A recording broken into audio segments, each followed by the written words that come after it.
Magandang umaga mga ka-attorney. For today's video, magkakatay tayong tandang manok. Tagal na kasi kaming walang ulam na native na manok kaya magkakatay kami. Dali-dali na rin sinimulan magdutdut ni attorney dyan. Hanggang nagdudut-dut nga siya dyan masaya siya dahil nakakaulam na siya ng tinolang manok. Sino bang hindi sasayahan dyan at sisipagin sa pagdutdut? Manok na yung uulamin. Tignan nyo naman yung pagmumukha ko dyan para naman akong tayo dyan ng humingiti. Pero masaya yan kasi makakaulam na siya ng tinolang manok. At saka pala, shout out po sa naging nanonood sa video natin. Mga katunay, saktong-sakto tong pagkatay natin at dahil nga sa umuulan at pinulpugan na nga ng pogi yung manok dyan para matanggal yung maliliit na balahibo niya. Dyan pala siya nagpupulpog sa mayawagan namin dalikan. Tignan niya naman kung gaano kalakas yung dalikan. At yan, habang nagpupulpog ngayon kasama natin dun, kukuha ko ng papaya dyan.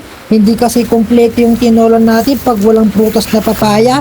Prutas sa tinola. Sumungkit lang ako ng 2 bunga ng papaya dyan at sakto na yun para sa tinola. Sinimulan na nga magkatay ng pogi dyan at tinihiwa niya na din yung mga manok dyan. Tignan niyo naman yung ulamin niya attorney dyan. Madami-dami yan, mabubusog na naman nakaw. Sabi ko sa kasama ko dyan, ako na maghihiwa sa papaya. Ayaw niya naman, sabi niya siya na lang. Ayaw niya yun, tumutulong lang naman yung pogi. At sinunod niya na nga rin hiwain yung prutas na papaya dyan. At nahiwa na rin yung pamputog na Ricardo natin dyan. Yan pala yung mahiwaga nating dalikhan. Tignan nyo naman, hindi pa sagad yung apoy na.